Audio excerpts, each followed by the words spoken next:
നമസ്കാരം. News middle east തുടങ്ങുന്നു. ആദ്യം പ്രധാന വാർത്തകൾ. ഖത്തറിൽ ജോലി വാഗ്ദാനം ചെയ്ത തട്ടിപ്പ്. ദുരിതത്തിലായത് 150 മലയാളികൾ ഉൾപ്പെടെ 300ഓളം പേർ. ലേബർ ക്യാമ്പിൽ ദുരിതവാസം. ഖത്തറുമായി മറ്റ് GCC രാജ്യങ്ങൾക്കുണ്ടായിരുന്ന അഭിപ്രായ വ്യത്യാസങ്ങൾക്ക് പരിഹാരം. മടക്കി വിളിച്ച അംബാസഡർമാരെ ദോഹയിലേക്ക് അയക്കും. തീരുമാനം ജിദ്ദയിൽ നടന്ന GCC വിദേശകാര്യമന്ത്രിമാരുടെ യോഗത്തിൽ. പ്രവാസികളെ ദുരിതത്തിലാക്കി എയർ ഇന്ത്യയുടെ വിമാന നിരക്ക് വർധനവും വൈകലും. നിരക്ക് വർധനവ് ഇരട്ടിയിലധികം. പല വിമാനങ്ങളും 5 മണിക്കൂർ വരെ വൈകുന്നതായി പരാതി. മധ്യവേനൽ അവധിക്ക് ശേഷം ഗൾഫ് നാടുകളിലെ ഇന്ത്യൻ സ്കൂളുകൾ നാളെ തുറക്കുന്നു. തദ്ദേശീയ സ്കൂളുകൾക്ക് പുതിയ അധ്യയന വർഷാരംഭം. കുവൈത്തിൽ ഓൺലൈൻ മാധ്യമങ്ങൾക്ക് നിയന്ത്രണം ഏർപ്പെടുത്താൻ നീക്കം. ലൈസൻസ് നിർബന്ധമാക്കുന്ന കാര്യം മന്ത്രിസഭയുടെ പരിഗണനയിൽ. ജോലി വാഗ്ദാനം ചെയ്ത് ഖത്തറിൽ എത്തിച്ച 150 മലയാളികളടക്കം 300ഓളം തൊഴിലാളികൾ ജോലിയും ശമ്പളവുമില്ലാതെ ദുരിതത്തിലായി. ടാക്സി കമ്പനിയിൽ ജോലി വാഗ്ദാനം ചെയ്താണ് ഇവരെ കൊണ്ടുവന്നത്.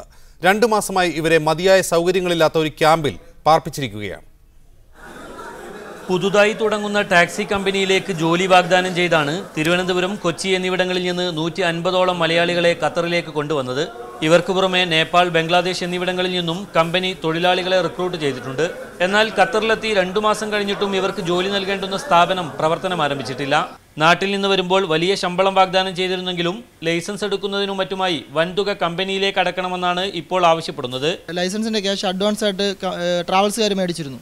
ഈ സോഗോക്സ് ട്രാവൽസ് മേടിക്കുകയും ഇനി ഇവിടെ വന്നു കഴിഞ്ഞാൽ നിങ്ങൾക്ക് ലൈസൻസ് കിട്ടുമെന്നാണ് ഞങ്ങൾ ധരിപ്പിച്ചിരുന്നത്. പക്ഷേ ഇവിടെ വന്നപ്പോൾ കമ്പനി പറയുക അത് അങ്ങനെ ഒരു ക്യാഷ് ഇവിടെ കിട്ടിയിട്ടില്ല. ഞങ്ങളുടെ കയ്യിൽ നിന്ന് ഇനിയും 2000 രൂപ റിയാലിന് മുകളിൽ കമ്പനി കട്ട് ചെയ്യുന്നതാണ് സാലറിയിൽ നിന്ന്. ലൈസൻസിന് നിങ്ങൾ ഇവിടെയും ക്യാഷ് അടയ്ക്കേണ്ടതാണെന്ന് പറഞ്ഞു. ഇൻഡസ്ട്രിയൽ ഏരിയയിലെ സ്ട്രീറ്റ് നമ്പർ 50-ലെ ഈ ക്യാമ്പിലാണ് ഇപ്പോൾ ഇവരെ താമസിപ്പിച്ചിരിക്കുന്നത്. അവകാശങ്ങൾക്ക് വേണ്ടി ശബ്ദിച്ച 4 പേരെ ഇതിനകം എക്സിറ്റ് അടിച്ച് നാട്ടിലേക്ക് കയറ്റിവിട്ടതായും ഇവർ പറയുന്നു. കമ്പനിയുടെ ഭാഗത്ത് നിന്ന് ഇപ്പോൾ ഞങ്ങൾക്കുള്ളത് ഭീഷണിയാണ്. ഭീഷണി സ്വരത്തിൽ വന്ന് എഗ്രിമെൻ്റ് ഒപ്പിടിക്കാൻ വരുന്നു. അതാണ് ഇപ്പോൾ നടന്നുകൊണ്ടിരിക്കുന്നത്. കഴിഞ്ഞ ഞങ്ങൾ വന്ന ആദ്യം ഞങ്ങൾ കാര്യങ്ങൾ ചർച്ച ചെയ്തപ്പോൾ 4 ആൾ ഇതിൻ്റെ മുന്നിൽ നിന്ന് സംസാരിച്ചു. അവരെ 4 പേരെയും കമ്പനി യാതൊരു കാരണവും കൂടാതെ എക്സിറ്റ് അടിച്ച് കയറ്റിവിട്ടു. ഇപ്പോഴും പുതിയ ആളുകളെ കമ്പനി കൊണ്ടുവരുന്നുമുണ്ട്. ഇന്ത്യൻ എംബസി അധികൃതരെ വിവരമറിയിച്ചെങ്കിലും നടപടികൾ ഉണ്ടായില്ല. നാളെ എംബസിയിലേക്ക് നേരിട്ട് ചെന്ന് പരാതിപ്പെടാനാണ് ഇവരുടെ തീരുമാനം. ഇവരുടെ പരാതി പ്രകാരം പ്രശ്നത്തിൽ ഇടപെട്ട പോലീസും ഇവർക്ക് അടിസ്ഥാന ശമ്പളം നൽകണമെന്ന് കമ്പനിയോട് ആവശ്യപ്പെട്ടിട്ടുണ്ട്. 150ഓളം മലയാളികൾ ഉൾപ്പെടെ 300ഓളം പേരാണ് ഇവിടെ ഈ തൊഴിൽ തട്ടിപ്പിന് ഇരയായിട്ടുള്ളത്. ഇനിയും കൂടുതൽ മലയാളികൾ ഇത്തരം തട്ടിപ്പുകളിൽ പെടരുതെന്നാണ് ഇവർക്ക് പറയാനുള്ളത്. ഖത്തറിലെ ഇൻഡസ്ട്രിയൽ ഏരിയയിൽ നിന്നും മുജീബ് റഹ്മാൻ, മീഡിയ 1. കൂടുതൽ വിവരങ്ങളുമായി ദോഹയിൽ നിന്ന് ഞങ്ങളുടെ പ്രതിനിധി മുജീബ് റഹ്മാൻ ചേരുന്നു. മുജീബ്, യഥാർത്ഥത്തിൽ ഇത് തൊഴിൽ തട്ടിപ്പ് തന്നെയാണോ, അതോ കമ്പനിക്ക് മറ്റ് സാങ്കേതിക തടസ്സങ്ങൾ ഉള്ളതുകൊണ്ട് തൊഴിൽ നൽകാൻ സാധിക്കാത്തതാണോ? അജിംസ്, ഈ 150 മലയാളികൾ അടക്കമുള്ളവരെ നാട്ടിൽ നിന്ന് 2 മാസം മുമ്പ് ദോഹയിലേക്ക് കൊണ്ടുവരുമ്പോൾ അവരോട് പറഞ്ഞിരുന്നത്, അവർക്ക് നൽകിയിരുന്ന വാഗ്ദാനം, നിങ്ങൾ ദോഹയിലെത്തിയ ഉടനെ തന്നെ അവിടെ ജോലിക്ക് കയറേണ്ടതാണ്, അതുകൊണ്ട് എത്രയും പെട്ടെന്ന് ദോഹയിൽ എത്തണമെന്നാണ്. എന്നാൽ ദുബായ് ആസ്ഥാനമായി പ്രവർത്തിക്കുന്ന ഒരു ഗ്രൂപ്പിന്റെ ലിമോസിൻ കമ്പനിയാണ് ഇപ്പോൾ ഇവരെ ദോഹയിലേക്ക് എത്തിച്ചിരിക്കുന്നത്. അവരിപ്പോൾ ഏറ്റവും അവസാനമായി അവർ നൽകുന്ന വിവരമനുസരിച്ച് ഞങ്ങൾക്ക് 1000 ഡ്രൈവർമാരെ ആവശ്യമുണ്ട്. ഇത്രയും ആളുകളെ എടുത്തതിന് ശേഷം മാത്രമേ ഞങ്ങൾക്ക് കമ്പനി തുടങ്ങാൻ സാധിക്കുകയുള്ളൂ. അതുകൊണ്ട് അത്രയും ഏത് സമയത്താണോ അത്രയും ഡ്രൈവർമാർ ഞങ്ങൾക്ക് ലഭ്യമാകുന്നത് അതുവരെ ജോലി നൽകാൻ സാധ്യമല്ല എന്ന നിലപാടിലാണ് ഇപ്പോൾ കമ്പനി എത്തിച്ചേർന്നിരിക്കുന്നത്.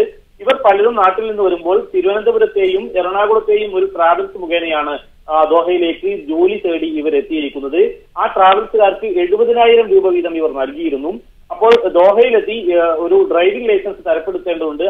അതിനുകൂടിയുള്ള കാശാണ് ഇത് എന്നാണ് ഇവര് നേരത്തെ ട്രാവൽ ഏജൻസികൾ ഇവരോട് പറഞ്ഞിരുന്നത്.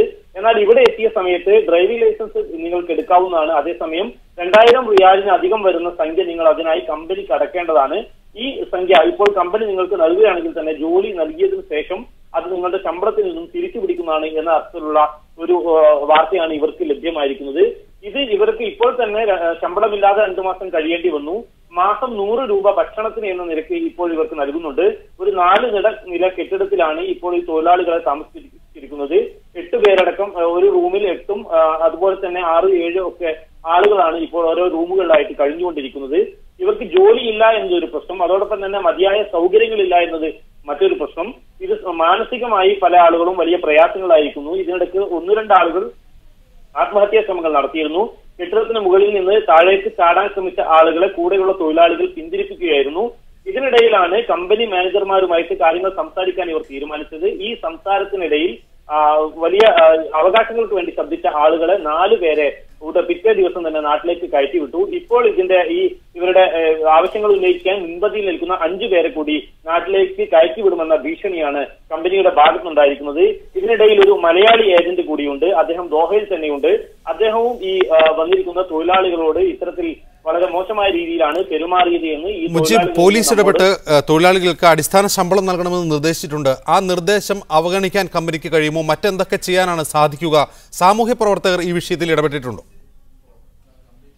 അജിം, ദോഹയിലെ സോഷ്യൽ ഫോറം എന്ന ഒരു സംഘടന ഇവർക്ക് ഈ വിഷയത്തിൽ ഇടപെട്ടിരുന്നു. അവർക്ക് വേണ്ട ഭക്ഷണവും മറ്റും അവർ എത്തിച്ചു നൽകിയിട്ടുണ്ട്. അതേസമയം ഇതിന്റെ നിയമപരമായ വശങ്ങളിലേക്ക് ഇതുവരെ ഒരു സംഘടനകളും കടന്നിട്ടില്ല. ഖത്തർ പോലീസിൽ ഇവർ പരാതിപ്പെട്ടു. പോലീസ് ഈ വിഷയത്തിൽ ഇടപെട്ടു. കമ്പനിയുടെ അടിസ്ഥാന ശമ്പളമെങ്കിലും നൽകണമെന്ന് ആവശ്യപ്പെട്ടിട്ടുണ്ട്. അതിന് ഇപ്പോൾ ഇതുവരെ മറുപടി ലഭിച്ചിട്ടില്ല. അതേസമയം ഇന്ത്യൻ എംബസിയിലും ഈ തൊഴിലാളികൾ വിഷയവുമായി ബന്ധപ്പെട്ട് എംബസിയെ സമീപിച്ചിരുന്നു. എംബസി ഈ വിഷയത്തിൽ എന്തെങ്കിലുമൊക്കെ ചെയ്യാമെന്ന് ഏറ്റിട്ടുണ്ട്. പക്ഷേ ഇതുവരെ നടപടികളൊന്നും ഉണ്ടായിട്ടില്ല. നാളെ വീണ്ടും തൊഴിലാളികൾ എംബസിയിൽ നേരിട്ട് ചെന്ന് ഖത്തറിൽ 150 മലയാളികൾ ഉൾപ്പെടെയുള്ള 300 തൊഴിലാളികൾ തൊഴിൽ തട്ടിപ്പിനിരയായി ദുരിതത്തിൽ കഴിയുകയാണ്. വിവരങ്ങളാണ് ഞങ്ങളുടെ പ്രതിനിധി മുജീബ് റഹ്മാൻ നൽകിയത്. മറ്റൊരു വാർത്തയിലേക്ക്.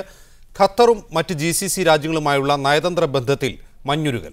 മടക്കി വിളിച്ച അംബാസഡർമാരെ ദോഹയിലേക്ക് അയക്കാൻ സൗദി, ബഹ്റൈൻ, UAE എന്നീ രാജ്യങ്ങൾ തീരുമാനിച്ചു. ജിദ്ദയിൽ നടന്ന GCC അംഗരാജ്യങ്ങളിലെ വിദേശകാര്യമന്ത്രിമാരുടെ യോഗത്തിലാണ് ഈ തീരുമാനം. വിവരങ്ങളുമായി ഞങ്ങളുടെ പ്രതിനിധി റബീഹ് മുഹമ്മദ് ടെലിഫോൺ ലൈനിൽ ചേരുന്നു. റബീഹ്, മറ്റെന്തൊക്കെ തീരുമാനങ്ങളാണ് എടുത്തിട്ടുള്ളത്? ഖത്തറുമായി എങ്ങനെയാണ് ഒരു മഞ്ഞുരുകൽ നയതന്ത്ര കാര്യത്തിൽ സാധ്യമായത്? നമുക്കറിയാവുന്നതുപോലെ തന്നെ ഈജിപ്തിലെ പട്ടാള അട്ടിമറിയെ തുടർന്ന് ഉണ്ടായ പ്രശ്നങ്ങളിൽ ഖത്തർ ബ്രദർഹുഡിന് അനുകൂലമായ നിലപാടുകൾ സ്വീകരിച്ചതിന്റെ പേരിലായിരുന്നു സൗദി അറേബ്യയും UAEയും ബഹ്റൈനും തങ്ങളുടെ അംബാസഡർമാരെ ഖത്തറിൽ നിന്ന് പിൻവലിച്ചത്. കുവൈത്തിന്റെ നേതൃത്വത്തിൽ കഴിഞ്ഞ 5-6 മാസങ്ങളായി തുടർന്നു വരുന്ന പ്രവർത്തനത്തിന്റെ അവസാന ഘട്ടം എന്ന നിലക്കാണ് ഇന്ന് GCC വിദേശകാര്യമന്ത്രിമാരുടെ യോഗത്തിൽ ഈ അംബാസഡർമാരെ തിരിച്ചയക്കാനും GCC അംഗരാജ്യങ്ങൾ തമ്മിലുള്ള ബന്ധം ശക്തിപ്പെടുത്താനും തീരുമാനമായിട്ടുള്ളത്. ഔദ്യോഗികമായ പ്രഖ്യാപനങ്ങൾ വന്നിട്ടില്ലെങ്കിലും ഒമാൻ വിദേശകാര്യമന്ത്രി യൂസുഫ് ബിൻ അൽവി വാർത്താ ഏജൻസികളോട് പറഞ്ഞത് 3 രാജ്യങ്ങളുടെയും അംബാസഡർമാരെ ഉടൻ മടക്കി അയക്കുമെന്നാണ്. ഇന്നത്തെ തീരുമാനങ്ങൾ വിശദീകരിച്ച യോഗത്തിന്റെ അധ്യക്ഷനായിരുന്ന കുവൈത്ത് വിദേശകാര്യമന്ത്രി ഈ കാര്യത്തെക്കുറിച്ച് വളരെ വ്യക്തമായി പറഞ്ഞില്ലെങ്കിലും അഭിപ്രായ വ്യത്യാസങ്ങൾ രമ്യമായി പരിഹരിക്കുന്നതിനുള്ള മാനദണ്ഡങ്ങൾ ഇന്നത്തെ യോഗത്തിൽ ഉണ്ടായി എന്ന് വിശദീകരിച്ചിരുന്നു. അതേസമയം നിരവധി കാര്യങ്ങൾ ഇന്നത്തെ വിദേശകാര്യമന്ത്രിമാരുടെ യോഗത്തിൽ തീരുമാനമായിട്ടുണ്ട്. ഫലസ്തീൻ വിഷയത്തിൽ എത്രയും പെട്ടെന്ന് തന്നെ UN-ന്റെ നിർദ്ദേശങ്ങൾ അനുസരിച്ചുകൊണ്ട് മുന്നോട്ട് പോകണം. ഇറാനുമായിട്ടുള്ള അഭിപ്രായ വ്യത്യാസങ്ങൾ GCC രാജ്യങ്ങൾ പരിഹരിക്കണം. UN-ന്റെ കരാർ ഇറാൻ അംഗീകരിച്ചുകൊണ്ട് ആണവ സുരക്ഷയും പാരിസ്ഥിതിക പ്രശ്നങ്ങളും ബന്ധപ്പെട്ട UN-ന്റെ കരാർ അംഗീകരിച്ചുകൊണ്ട് ഇറാൻ മുന്നോട്ട് പോകണം. അട്ടിമറിയോടനുബന്ധിച്ച് ഖത്തറും മറ്റ് GCC രാജ്യങ്ങളും തമ്മിലുണ്ടായിരുന്ന നയതന്ത്ര ബന്ധത്തിലെ ഉലച്ചിലുകൾക്ക് പരിഹാരമായി വിവരങ്ങളാണ് റബീഹ് മുഹമ്മദ് നൽകിയത് റിയാദിൽ നിന്ന്. ഭീകരതയ്ക്കെതിരെ ആസൂത്രിതവും ശക്തവുമായ നീക്കം നടത്തിയില്ലെങ്കിൽ അത് അമേരിക്കയ്ക്കും യൂറോപ്പിനും ഭീഷണി സൃഷ്ടിക്കുന്ന കാലം വിദൂരമല്ലെന്ന് സൗദി ഭരണാധികാരി അബ്ദുള്ള രാജാവ് മുന്നറിയിപ്പ് നൽകി. സൗദിയിൽ പുതുതായി നിയമിതരായ വിവിധ രാജ്യങ്ങളിൽ നിന്നുള്ള അംബാസഡർമാർക്കുള്ള സ്വീകരണ ചടങ്ങിൽ സംസാരിക്കുകയായിരുന്നു അദ്ദേഹം. ഭീകരവാദത്തെക്കുറിച്ചാണ് എല്ലാവരും സംസാരിച്ചു കൊണ്ടിരിക്കുന്നത്. ഭീകരതയ്ക്ക് അതിരുകളില്ലെന്നും അത് പശ്ചിമേഷ്യക്ക് പുറത്തുള്ള രാജ്യങ്ങളിലേക്കും വ്യാപിക്കാമെന്നും അബ്ദുള്ള രാജാവ് പറഞ്ഞു. മനുഷ്യാവകാശത്തിന് നിരക്കാത്തതാണ് ഭീകരർ ചെയ്തു കൂട്ടുന്നത്. ഇനിയും ഇത് അവഗണിച്ചാൽ 1 മാസം കൊണ്ടവർ യൂറോപ്പിലും അടുത്ത മാസം അമേരിക്കയിലും എത്തുമെന്നുറപ്പാണ്.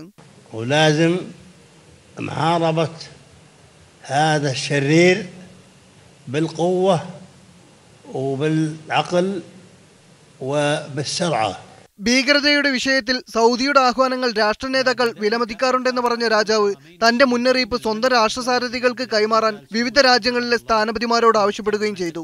ജിദ്ദയിലെ അസ്സലാം കൊട്ടാരത്തിൽ വെള്ളിയാഴ്ച രാത്രി നടന്ന പരിപാടിയിൽ 36 രാജ്യങ്ങളിൽ നിന്നുള്ള പുതിയ നയതന്ത്ര ഉദ്യോഗസ്ഥരും പ്രതിനിധികളും പങ്കെടുത്തു. പ്രതിനിധികൾ തങ്ങളുടെ രാജ്യത്തിന്റെ ഉപചാര സന്ദേശം കൈമാറി. മന്ത്രിമാരും ഗവർണർമാരും ഉന്നത ഉദ്യോഗസ്ഥരും രാജകുടുംബാംഗങ്ങളും ഉൾപ്പെടെ നിരവധി പേർ ചടങ്ങിൽ പങ്കെടുത്തു. Media 1 Jeddah. കുവൈത്തിൽ ഓൺലൈൻ മാധ്യമങ്ങൾക്ക് കടിഞ്ഞാൺ വരുന്നു. ഇലക്ട്രോണിക് വാർത്താ മാധ്യമങ്ങൾക്ക് ലൈസൻസ് നിർബന്ധമാക്കുന്ന നിയമം ഉടൻ പ്രാബല്യത്തിൽ വരുമെന്ന് വാർത്താവിതരണ മന്ത്രാലയം അറിയിച്ചു. കടുത്ത പ്രതിഷേധങ്ങൾക്കിടയിൽ അടുത്ത പാർലമെന്റ് സമ്മേളനത്തിൽ ബിൽ അവതരിപ്പിക്കാനിരിക്കുകയാണ് സർക്കാർ. നിലവിലെ അച്ചടി പ്രസിദ്ധീകരണ നിയമം ഇലക്ട്രോണിക് മാധ്യമങ്ങൾക്ക് കൂടി ബാധകമാക്കുകയാണ് ബിൽ. ഓൺലൈൻ ന്യൂസ് പോർട്ടലുകൾ, ഏജൻസികൾ, ഫേസ്ബുക്ക്, ട്വിറ്റർ തുടങ്ങിയ സാമൂഹ്യ മാധ്യമങ്ങൾ, വാട്സപ്പ് പോലുള്ള ചാറ്റിംഗ് ആപ്ലിക്കേഷനുകൾ എന്നിവ നിരീക്ഷണ വിധേയമാക്കാനും നിയമം ലംഘിക്കുന്നവർക്കെതിരെ നടപടിയെടുക്കാനും നിയമം വഴി അധികൃതർക്ക് കഴിയും. GCC രാജ്യങ്ങളിൽ ഏറ്റവും കൂടുതൽ ട്വിറ്റർ ഉപയോക്താക്കളുള്ള രാജ്യമാണ് കുവൈത്ത്. രാജ്യത്തെ രാഷ്ട്രീയവും സാമൂഹികവുമായ പല മുന്നേറ്റങ്ങൾക്കും പ്രചാരണോപാധിയായി സോഷ്യൽ മീഡിയകൾ ഉപയോഗപ്പെടുത്തി വരുന്നുണ്ട്. മലയാളികളുടെ നേതൃത്വത്തിലടക്കം നിരവധി ഓൺലൈൻ പത്രങ്ങളും രാജ്യത്ത് പ്രവർത്തിച്ചു വരുന്നു. നിയമം പ്രാബല്യത്തിൽ വരുന്നതോടെ വാർത്താവിനിമയ മന്ത്രാലയത്തിന്റെ ലൈസൻസ് ഇല്ലാതെ പ്രവർത്തിക്കുന്ന ഇത്തരം സൈറ്റുകൾ നിയമവിരുദ്ധമാകും. അശ്ലീല വെബ്സൈറ്റുകൾക്കെതിരെയും കടുത്ത നടപടികളുണ്ടാകും. കുവൈത്ത് ആന്റി ക്രൈം യൂണിറ്റ് നടത്തിയ അന്വേഷണത്തിൽ 300ഓളം അശ്ലീല സൈറ്റുകൾ രാജ്യത്ത് പ്രവർത്തിക്കുന്നതായി കണ്ടെത്തിയിരുന്നു. Media 1, Kuwait city. ഖത്തർ അമീർ Sheikh Tamim bin Hamad Al ഥാനി ഫലസ്തീൻ പ്രസിഡന്റ് മഹ്മൂദ് അബ്ബാസുമായി ടെലിഫോൺ സംഭാഷണം നടത്തി. ഇസ്രായേൽ ആക്രമണത്തിൽ തകർന്ന ഗസയുടെ പുനർനിർമ്മാണ പ്രവർത്തനങ്ങളെക്കുറിച്ച് ഇരു നേതാക്കളും സംസാരിച്ചു. ഫലസ്തീനിലെ നിലവിലെ അവസ്ഥയും സമാധാന സാധ്യതകളും ചർച്ചയിൽ വിഷയമായി. ഗസയിലെ ജനങ്ങൾക്ക് കുവൈത്ത് റെഡ് ക്രസന്റ് വക ആംബുലൻസ് കൈമാറി. ആധുനിക സജ്ജീകരണങ്ങളുള്ള 2 ആംബുലൻസുകളാണ് കുവൈത്ത് ഗസയ്ക്ക് നൽകിയത്. കഴിഞ്ഞ ദിവസം സൈനിക വിമാനത്തിൽ ഈജിപ്തിലെ ഇസ്മായിലിയ വിമാനത്താവളത്തിലെത്തിച്ച ആംബുലൻസ് റോഡ് മാർഗം ഗസയിലെത്തിക്കുകയായിരുന്നു. Kochi Salalah Air India Express 3 ആഴ്ചകളായി വൈകുന്നത് യാത്രക്കാരെ ദുരിതത്തിലാക്കുന്നു. വിമാനം പലപ്പോഴായി 5 മണിക്കൂർ വരെ വൈകിയാണ് നിശ്ചിത സ്ഥലത്ത് എത്തിച്ചേരുന്നത്. കൊച്ചിയിൽ നിന്ന് തിരുവനന്തപുരം വഴി സലാലയിലേക്കും തിരികെയും സർവീസ് നടത്തുന്ന എയർ ഇന്ത്യ എക്സ്പ്രസ് വിമാനം തുടർച്ചയായി കഴിഞ്ഞ 3 ആഴ്ചയും വൈകി. വ്യാഴാഴ്ചകളിൽ രാവിലെ 9:30 കൊച്ചിയിൽ നിന്ന് തിരിക്കുന്ന വിമാനം തിരുവനന്തപുരത്താണ് 5 മണിക്കൂറോളം വൈകുന്നത്. വൈകുന്ന വിവരം ആദ്യ ദിവസം യാത്രക്കാരെ അറിയിച്ചിരുന്ന അധികൃതർ പിന്നീട് അതും വേണ്ടെന്ന് വെച്ചതോടെ കൊച്ചിയിൽ നിന്ന് കയറുന്ന യാത്രക്കാർ കൂടുതൽ ദുരിതത്തിലായി. കഴിഞ്ഞ ആഴ്ചകളിൽ മടക്കയാത്രയ്ക്ക് സലാല എയർപോർട്ടിൽ ഉച്ചയ്ക്ക് 12 മണിക്കെത്തിയ യാത്രക്കാർക്ക് രാത്രി 9 മണിക്കാണ് പുറപ്പെടാനായത്. സലാലയിൽ നിന്ന് കേരളത്തിലേക്ക് ആകെയുള്ള 2 സർവീസുകളിൽ ഒന്നിന്റെ അവസ്ഥയാണിത്. തിരുവനന്തപുരത്ത് പുതുതായി ആരംഭിച്ച ഹാങ്കർ യൂണിറ്റിൽ വിമാനങ്ങൾ സർവീസിനായി മാറ്റുന്നതാണ് വിമാനം വൈകാൻ കാരണമെന്നാണ് തിരുവനന്തപുരത്തെ എയർ ഇന്ത്യ അധികൃതരുടെ വിശദീകരണം. കഴിഞ്ഞ ദിവസം കൊച്ചി വഴി തിരുവനന്തപുരത്തേക്ക് പോകേണ്ട വിമാനം നേരിട്ട് തിരുവനന്തപുരത്താണ് ഇറക്കിയത്. കൊച്ചി യാത്രക്കാർ എയർപോർട്ടിൽ കുത്തിയിരിപ്പ് നടത്തിയതിനെ തുടർന്ന് വെള്ളിയാഴ്ച മറ്റൊരു വിമാനത്തിൽ ഇവരെ കൊച്ചിയിലെത്തിക്കുകയായിരുന്നു. നേരത്തെ കോഴിക്കോട്ടേക്കും കൊച്ചിയിലേക്കും തിരുവനന്തപുരത്തേക്കും നേരിട്ട് ആഴ്ചയിൽ 1 വീതം ഉണ്ടായിരുന്നത് കോഴിക്കോട്ടേക്ക് മാത്രമായി പരിമിതപ്പെടുത്തിയിരുന്നു. സലാലയിലെ മലയാളികൾ ആക്ഷൻ കൗൺസിൽ രൂപീകരിച്ച് പ്രതിഷേധിച്ചതിന്റെ ഭാഗമായി ആരംഭിച്ച സർവീസിനാണ് ഈ ഗതി. Media 1, Salalah. കുവൈത്ത് സ്വദേശി സിറിയയിൽ ഐസിസ് വിമതരുടെ പിടിയിലായതായി റിപ്പോർട്ട്. അബു ഉമർ എന്ന ഹുസൈൻ റില ലാറിയെ ഐസിസ് തടവിലാക്കിയതായി അൽ റായി പത്രം റിപ്പോർട്ട് ചെയ്തു. ഐസിസ് അംഗങ്ങൾക്കിടയിൽ പ്രശ്നങ്ങൾ ഉണ്ടാക്കാൻ ശ്രമിച്ചു എന്ന കുറ്റത്തിനാണ് വിമതർക്ക് കീഴിലുള്ള റിഗ മേഖല ഖാലി ഇദ്ദേഹത്തിന് തടവ് വിധിച്ചത്. ഇദ്ദേഹത്തോടൊപ്പം സിറിയയിലുണ്ടായിരുന്ന ഭാര്യയും പെൺമക്കളും കുവൈത്തിൽ സുരക്ഷിതരായി തിരിച്ചെത്തി. പിതാവിനെ മോചിപ്പിക്കണമെന്നാവശ്യപ്പെട്ട് അബു ഉമറിന്റെ സിറിയയിലുള്ള മകൻ ഐസിസ് നേതാവ് അബൂബക്കർ അൽ ബാഗ്ദാദിക്ക് സന്ദേശം അയച്ചതായും റിപ്പോർട്ടിൽ പറയുന്നു.